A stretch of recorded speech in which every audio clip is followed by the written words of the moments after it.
Say yes. The voice was calm, not loud, not threatening. Somehow that made it worse. The words drifted across the dining room of St. Clair's, one of Chicago's most exclusive restaurants, and settled over the room like a storm cloud. Conversation slowed. Crystal glasses paused halfway to lips. Even the pianist in the corner seemed to miss a note. Every eye turned toward the same table, toward the man no one ever refused. Ethan Park sat beneath a chandelier that scattered golden light across polished marble floors. His charcoal suit looked custom-made for power. His watch probably cost more than most cars in the valet line outside. Around him sat executives, investors, city officials, and people who measured influence the way others measured money. They all knew the same thing. Ethan Park never heard the word no. Not from employees, not from competitors, not from politicians, and certainly not from a waitress. Naomi Brooks stood beside the table holding a leather check presenter against her apron. 27 years old. Black. 5'7". Calm brown eyes. No jewelry except a small silver bracelet that had belonged to her mother. She looked ordinary to everyone in the room. And maybe that was why they underestimated her. Ethan glanced up from his seat. His expression remained almost pleasant. I'm asking you to keep the kitchen open another hour. A simple request. At least that was how it sounded. But everyone understood what it really meant. The restaurant had already closed. The staff had worked a 12-hour shift. The chefs were cleaning down stations. The manager had quietly agreed the moment Ethan arrived. Because when Ethan Park wanted something, people found a way to make it happen. Naomi's voice came soft and steady. I'm sorry, sir. We're closed. Silence. The kind that arrives so suddenly it feels unreal. A server carrying a tray froze near the bar. The manager's smile disappeared. Somewhere near the windows, someone lowered their phone and stared. Ethan leaned back slightly. Not angry. Not yet. More surprised than anything. You don't understand, he said. I'm not asking. Several guests laughed nervously. They expected Naomi to correct herself, to apologize, to retreat. Instead, she met his gaze. Then I'm still saying no. The room stopped breathing. Outside, rain tapped softly against the floor-to-ceiling windows overlooking downtown Chicago. Inside, no one moved. Naomi could feel every stare in the building. She knew exactly what everyone was thinking. They thought she was making the biggest mistake of her life. Maybe they were right. She had rent due in 6 days. Her younger brother's community college tuition payment sat on her kitchen counter waiting for money she didn't have. Losing this job would hurt. But there were things Naomi feared more than unemployment. One of them was abandoning her principles. Ethan studied her face. For the first time that evening, he seemed genuinely interested. Not in the restaurant. Not in the service. In her. What's your name? He asked. Naomi. Naomi.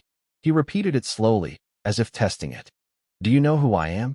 The question floated through the room. People smiled. Finally, here it was. The moment reality would arrive. Naomi nodded once. Yes, sir. Ethan raised an eyebrow. And you're still saying no?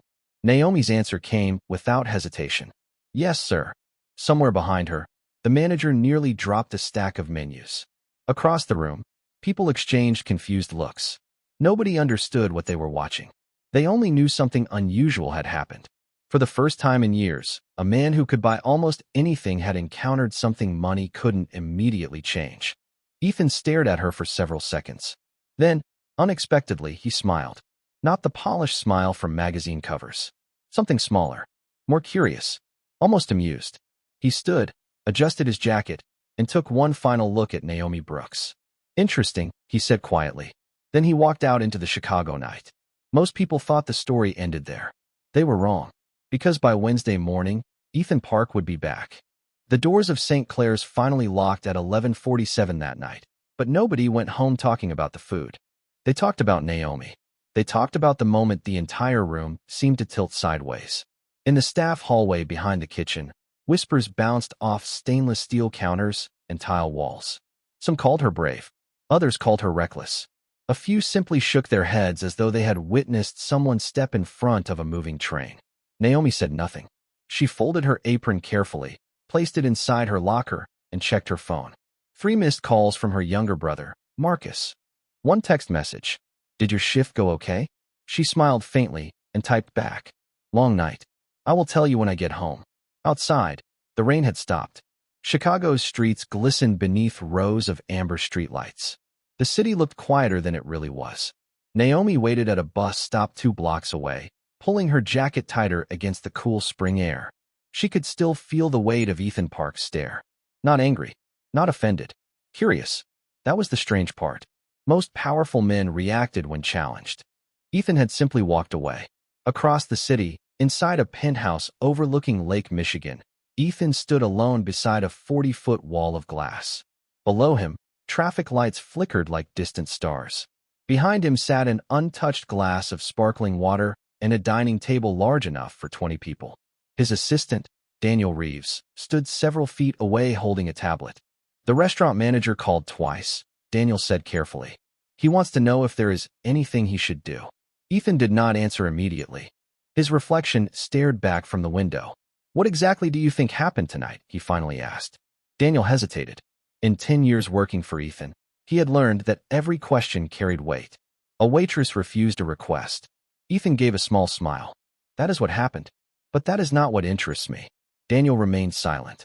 Ethan turned from the glass. Everyone always wants something. A promotion, an investment, a favor, access. They say yes before I finish speaking. He paused. She never even considered it.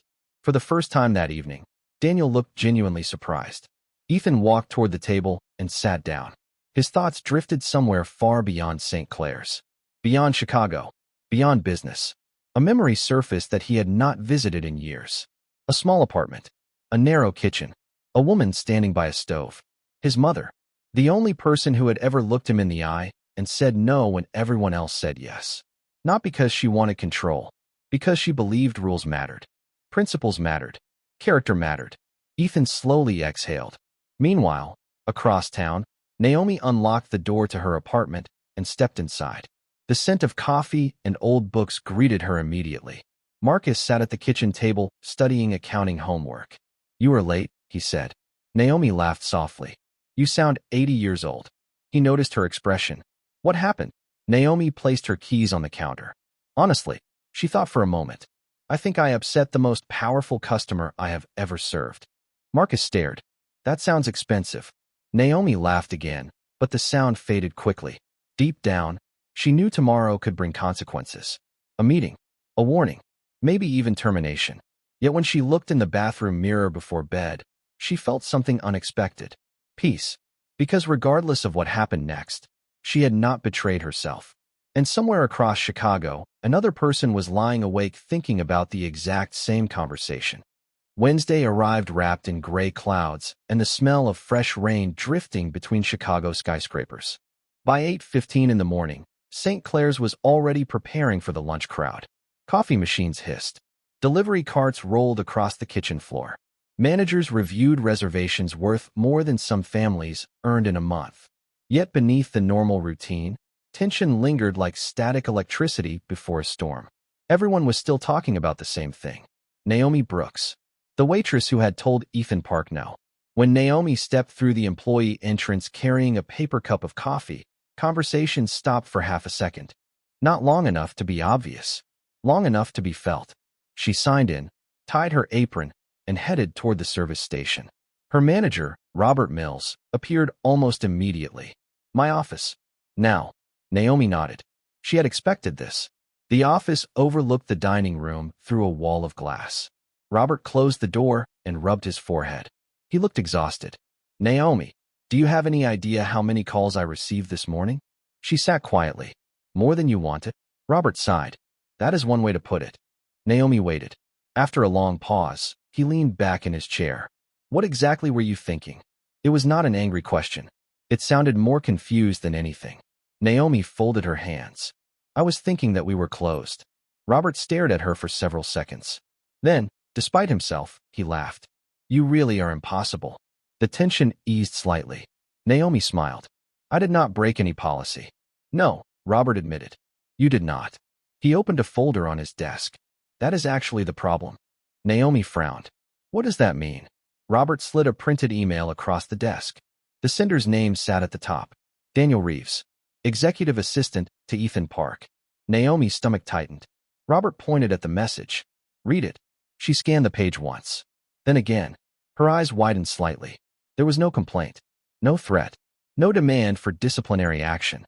Instead, the email contained a single request. Mr. Park would like a table for 1 at 12 noon today. Naomi looked up. That is it. That is it. Robert spread his hands. No lawyers. No angry phone calls. No attempts to buy the building. Just a reservation. Naomi did not know what to think. Meanwhile, 20 miles away, Ethan Park stood inside the headquarters of Park Development Group. Floor-to-ceiling windows flooded the boardroom with sunlight breaking through the clouds. Around the table sat executives responsible for billions of dollars in projects across the country. A presentation was underway. Charts filled giant screens. Market forecasts flashed in neat columns. Yet Ethan's attention drifted elsewhere. "Sir?" one executive asked nervously. "Should we proceed with the acquisition?" Ethan blinked. The room waited. "What?" The executive exchanged confused glances with colleagues. Ethan Park never lost focus. Not in meetings. Not in negotiations. Not anywhere. Ethan straightened slightly. "Yes. Proceed." But even as the meeting continued, his thoughts returned to a small restaurant and a woman who had done something nobody else seemed capable of doing. She had treated him exactly the same way she treated everyone else. Not better. Not worse. Equal. And in a world built on influence, power, and access, that had become surprisingly rare. By 11:55, St. Clair's dining room shimmered beneath afternoon light. Guests chatted softly. Glasses clinked. Servers moved gracefully between tables. Then the front door opened. The room noticed immediately. Ethan Park had returned. And this time, he came alone. The front door closed softly behind Ethan Park, yet the sound seemed to echo across the entire restaurant. Forks paused. Conversations lowered. Even guests pretending not to notice suddenly became fascinated by their menus. Ethan walked through St. Clair's without an entourage, without assistance, without the invisible wall of people that usually surrounded men like him. Just one man crossing a dining room filled with curious eyes. Naomi spotted him immediately from the service station. For a brief moment she wondered if she should feel nervous. Strangely, she did not. She simply picked up a water pitcher and continued working. Ethan reached the host's stand. "Reservation for Park." The hostess nodded so quickly she nearly dropped her tablet. "Of course, sir. Right this way." He followed her to a table near the windows overlooking Michigan Avenue. Sunlight reflected off glass towers outside, painting shifting patterns across the white tablecloth. The table was perfect. Quiet. Private. Expensive. Ethan sat down and opened the menu. Then he closed it. He already knew why he was there. Across the room, several employees watched discreetly. Robert Mills appeared beside Naomi carrying a nervous expression. "Table 12 is yours." Naomi blinked. "Mine." "He requested you." She stared for a second. "Requested me to do what?" Robert sighed. "He requested you as his server." Naomi glanced toward the window. Ethan sat calmly, studying the city beyond the glass. No arrogance. No performance. Just patience. Robert lowered his voice. "Whatever this is, please try not to start another historical event." Naomi laughed despite herself. "I will do my best." She picked up a notepad and walked toward table 12. The dining room seemed to grow quieter with every step. Ethan looked up as she approached. "Good afternoon." Naomi offered her usual professional smile. "Welcome back." Ethan nodded. "Thank you." A strange silence followed. Not uncomfortable, just unexpected. Finally, Naomi spoke. "Can I start you with something to drink?" Ethan almost smiled. "You are treating me exactly the same as yesterday." That is generally how restaurants work. For the first time, genuine amusement appeared in his eyes. Naomi noticed several nearby guests pretending not to listen. She continued. "Water? Coffee? Tea? Coffee? Regular or decaf?" Ethan paused. Nobody ever asked him questions like that. Most people rushed to impress him. Naomi was simply doing her job. "Regular." She wrote it down. "Anything else?" Ethan leaned back slightly. "Actually, yes." Naomi waited. "Why did you say no?" There it was. The question everyone had been waiting for. Naomi studied him carefully. "You came back for that." "I did." She considered her answer. "Because the restaurant was closed." Ethan smiled faintly. "That was the policy. I am asking about the reason." Naomi folded her notepad. Through the windows, sunlight flashed across passing traffic. When rules only apply to certain people, eventually they stop meaning anything. Ethan listened quietly. My father used to tell me that character is what you do when breaking the rules would benefit you. Her voice remained calm. Keeping the kitchen open would have been easier, but it would not have been right. Ethan stared at the table for a moment. Something about her words landed deeper than she realized. Not because they were dramatic, because they were simple, honest, rare. Around them, the city continued moving. Phones rang. Cars passed. Deals were made. Fortunes changed hands. Yet at table 12, something else was happening. For the first time in years, Ethan Park found himself listening instead of being obeyed. Naomi expected the conversation to end there. Most customers asked questions only to hear themselves speak. Ethan Park was different. He actually listened. The realization caught her slightly off guard. She returned a few minutes later carrying a fresh cup of coffee. Steam curled upward between them as she set it carefully on the table. Ethan thanked her. 2 simple words. Yet several employees nearby exchanged surprised glances. Men with his reputation were not usually known for thanking anyone. Naomi noticed, but said nothing. She was about to leave when Ethan spoke again. Your father sounds like he was a wise man. For a moment her expression softened. He was. Ethan waited. Something told him there was more to the story. What did he do? Naomi looked through the windows toward the busy street below. Yellow taxis drifted between intersections. People hurried along sidewalks chasing meetings, deadlines, and lives that never seemed to slow down. He taught history at a public high school on the south side. Ethan nodded. Not exactly a profession known for making people rich. Naomi laughed quietly. No, definitely not. Her fingers brushed the edge of her notepad. But he believed wealth and value were different things. Ethan sat back. Those words lingered. Wealth and value. Similar, yet completely different. Naomi continued before she could stop herself. When I was 13, someone offered him money to change a student's grade. A lot of money. More money than we had ever seen. Ethan listened carefully. What happened? He refused. A faint smile appeared on her face. My mother thought he was crazy. Ethan chuckled. Was he? Maybe a little. Her smile faded into something thoughtful. But he told me that once you sell your principles, people keep coming back to buy more. The dining room buzzed softly around them. Plates moved.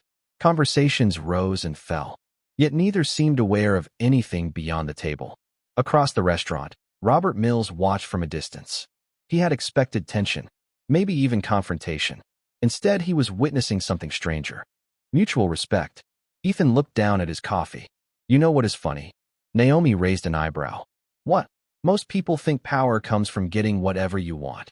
He turned the cup slowly in his hands. That is what I believed for a long time. Naomi studied him. There was no arrogance in his voice now. Only honesty. Ethan glanced toward the window. But eventually, everyone starts agreeing with you. Employees. Partners. Friends. He paused. At some point you stop knowing whether people respect you or simply fear disappointing you. Naomi did not answer immediately, because she understood something in that moment. For all his influence, Ethan Park sounded lonely. Not lonely in the ordinary sense. Lonely in a way that money could not solve. Lonely because truth had become difficult to find. Nearby, a businessman accidentally dropped a spoon. The sharp metallic sound broke the moment. Naomi glanced at the clock mounted above the bar. Lunch service was accelerating. She had other tables waiting. Real customers with real orders. Ethan noticed. I should probably let you get back to work. That would help. His smile returned. Fair enough. Naomi started to leave. Then Ethan spoke one more time. Would you have said no if you knew who I was? She stopped beside the table. Several seconds passed. Then she looked him directly in the eye. Yes. No hesitation. No performance. Just truth. Ethan stared at her before slowly smiling to himself. Because for the second day in a row, Naomi Brooks had given him something he almost never received. An honest answer. The rest of the afternoon passed, but the atmosphere inside St. Clair's never returned to normal. Word traveled quickly in places where powerful people gathered. By 2 o'clock, several guests had already recognized Ethan Park. By 3, rumors were moving faster than the lunch specials. Some believed a major business deal was taking place. Others assumed Naomi had somehow become involved in one of Ethan's companies. The truth was far simpler. 2 people were having an honest conversation, and somehow that seemed far more unusual. Ethan eventually finished his coffee and meal, yet he made no move to leave. He sat quietly near the window, occasionally reading emails on his phone occasionally staring out at the city below. Naomi continued working. She served tables, refilled drinks, cleared plates. She treated Ethan exactly the same way she treated everyone else. That consistency fascinated him. Late in the afternoon, a sudden rainstorm rolled across downtown Chicago. Dark clouds swallowed the sunlight. Raindrops raced down the tall glass windows overlooking the street. The restaurant grew dimmer as employees adjusted the lighting. Ethan watched people hurry along sidewalks carrying umbrellas and briefcases. Something about the scene pulled him backward through time. He remembered arriving in America with his parents when he was young. He remembered tiny apartments, secondhand furniture, long nights watching his mother work extra shifts while his father searched for opportunities. Back then, nobody knew the name Ethan Park. Nobody cared. Success came later. Recognition came later. Power came later. Yet somewhere along the way, something else had quietly disappeared. Perspective. The realization settled over him slowly. Across the room, Naomi carried a tray toward the kitchen when Robert intercepted her. "You have a visitor." Naomi frowned. "Who?" Robert pointed toward the entrance. Marcus stood awkwardly near the front doors holding a backpack. Naomi immediately smiled. "Marcus." Her younger brother waved sheepishly. "Sorry, I was nearby after class." Ethan happened to glance up at that exact moment. He watched as Naomi walked toward her brother. Their conversation was brief, natural, familiar. Marcus handed her a folder. She laughed at something he said. Then she adjusted his collar the same way an older sister would have done 100 times before. The exchange lasted less than a minute. Yet Ethan could not stop watching. Not because it was dramatic, because it was real. After Marcus left, Ethan called Naomi over. "Your brother?" Naomi nodded. "Community college student. Future accountant if he survives statistics." Ethan smiled. "You seem proud of him." "I am." Her answer came instantly. Ethan studied her expression. "You helped raise him, did not you?" Naomi hesitated before nodding. "After our father passed away, somebody had to keep things moving forward." Ethan understood more than she realized. Responsibility had shaped both of them, just in different ways. One had inherited obligations measured in family and sacrifice. The other carried obligations measured in companies and thousands of employees. Yet beneath those differences, the weight felt surprisingly similar. As evening approached, Ethan finally stood and reached for the check. Naomi placed it on the table. He glanced at the total and smiled. "You know, most people spend their lives trying to get closer to power." Naomi folded her arms lightly. "And?" Ethan looked directly at her. "You might be the only person I have met who seems completely uninterested in it." Naomi considered the statement for a moment before answering. "Power is useful." Ethan raised an eyebrow. "That sounds surprisingly positive." "It is useful," she repeated. "But character is what decides what you do with it." For several seconds, neither spoke. Outside, the rain continued falling against the windows. Inside, Ethan Park found himself thinking about those words long after the conversation ended. That evening, after Ethan finally left St. Clair's, the restaurant seemed to exhale. Employees emerged from corners. Conversations restarted. Questions flew in every direction. Naomi answered almost none of them. She finished her shift, completed her side work, and gathered her things. The city outside glowed beneath wet streets and reflections of neon signs. Chicago looked beautiful after rain. It always had. By the time Naomi reached her apartment, Marcus was sitting at the kitchen table surrounded by textbooks, calculators, and enough notes to wallpaper an entire room. He looked up immediately. "So?" Naomi set her bag down. "So what?" Marcus laughed. "You spent an entire day talking to one of the most powerful businessmen in Illinois. You cannot walk in here and act like nothing happened." Naomi poured herself a glass of water. "Nothing happened." Marcus stared. "That is impossible." She smiled. "We talked." "About what?" Naomi considered the question. "Life. Responsibility. Character." Marcus blinked. "That sounds disappointingly mature." Naomi laughed. For the first time all day, she felt relaxed.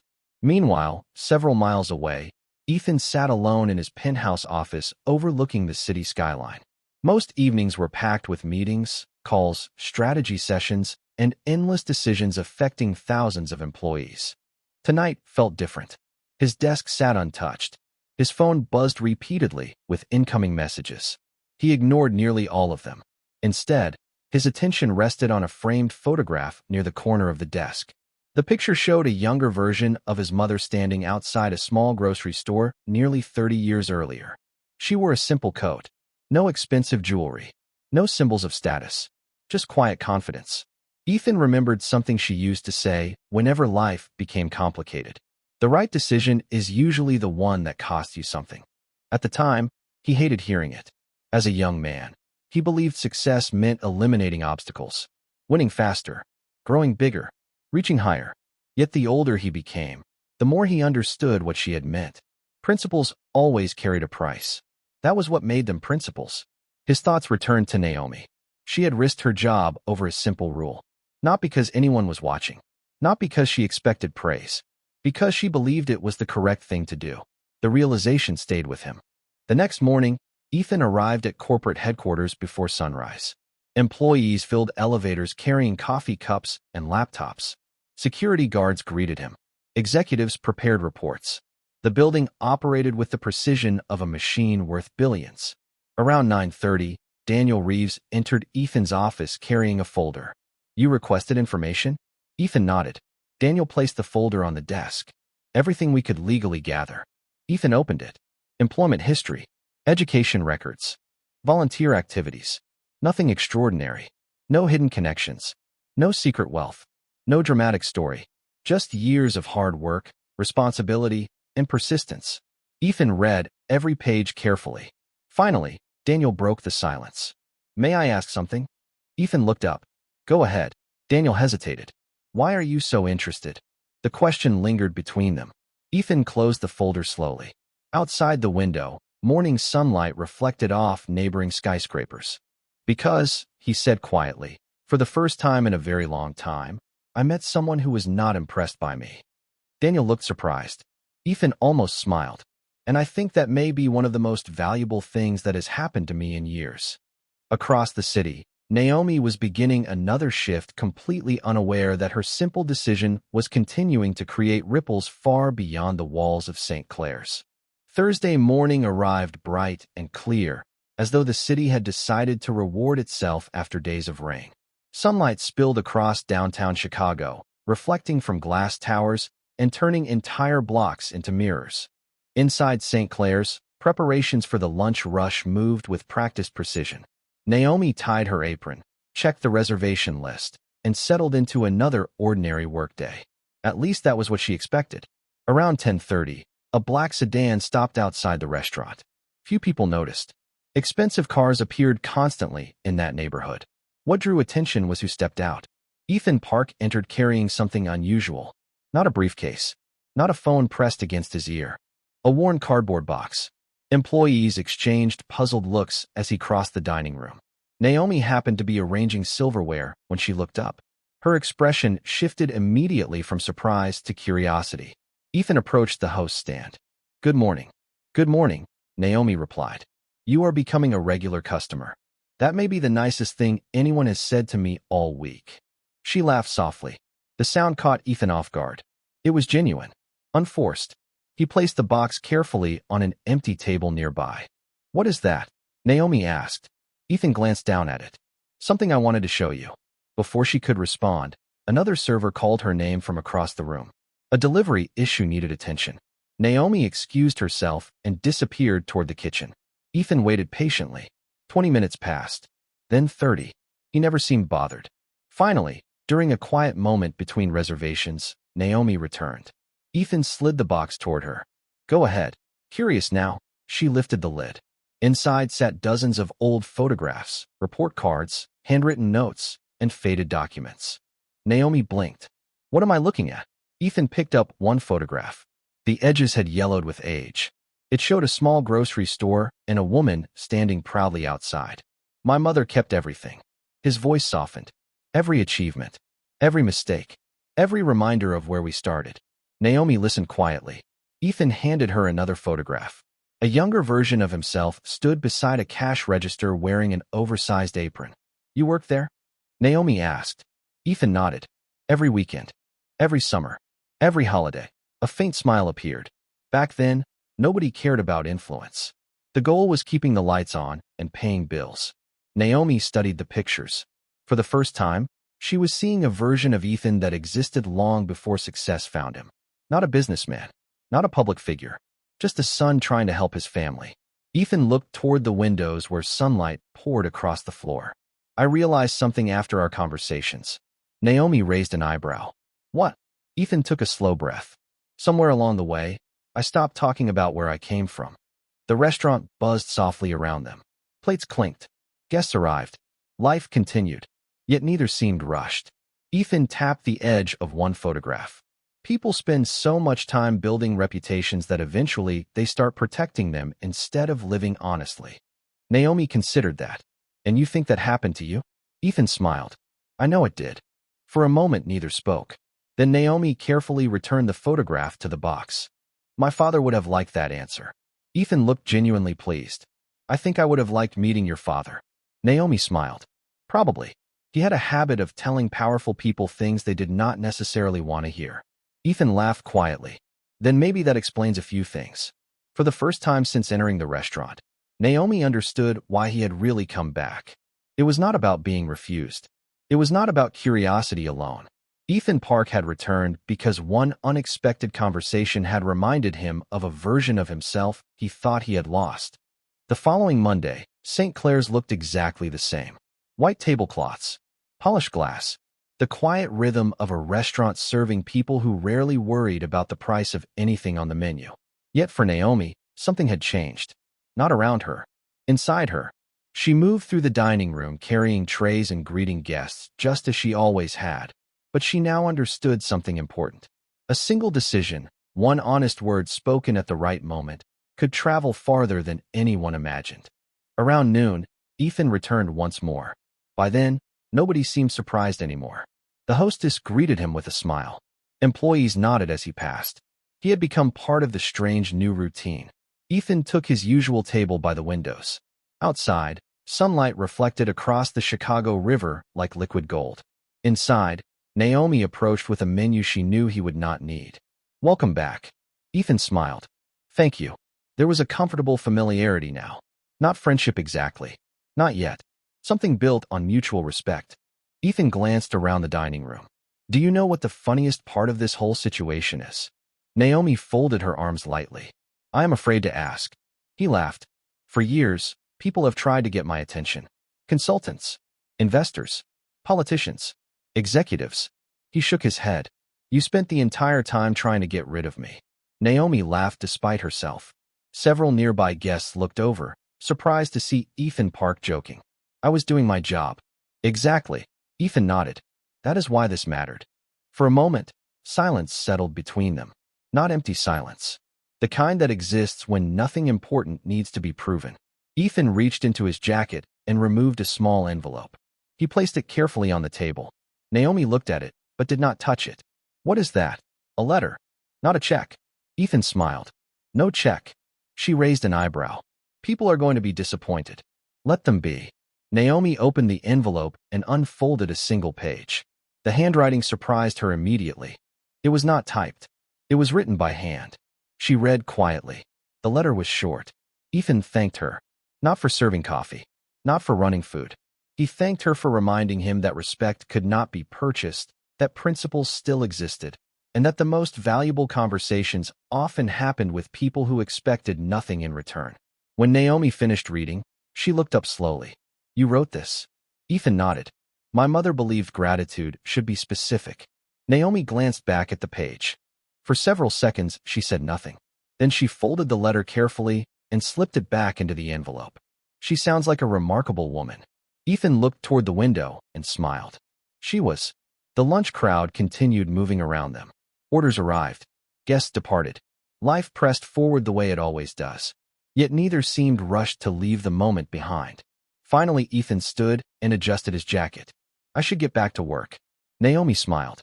That makes two of us. He nodded once. Then he paused. You know, everyone thinks power changes a room. Naomi tilted her head. Does it not? Ethan looked around St. Clair's one last time. Sometimes. His gaze returned to hers. But character changes people. With that, he walked toward the exit. No grand announcement. No dramatic gesture. Just a man leaving a restaurant. Naomi watched the door close behind him.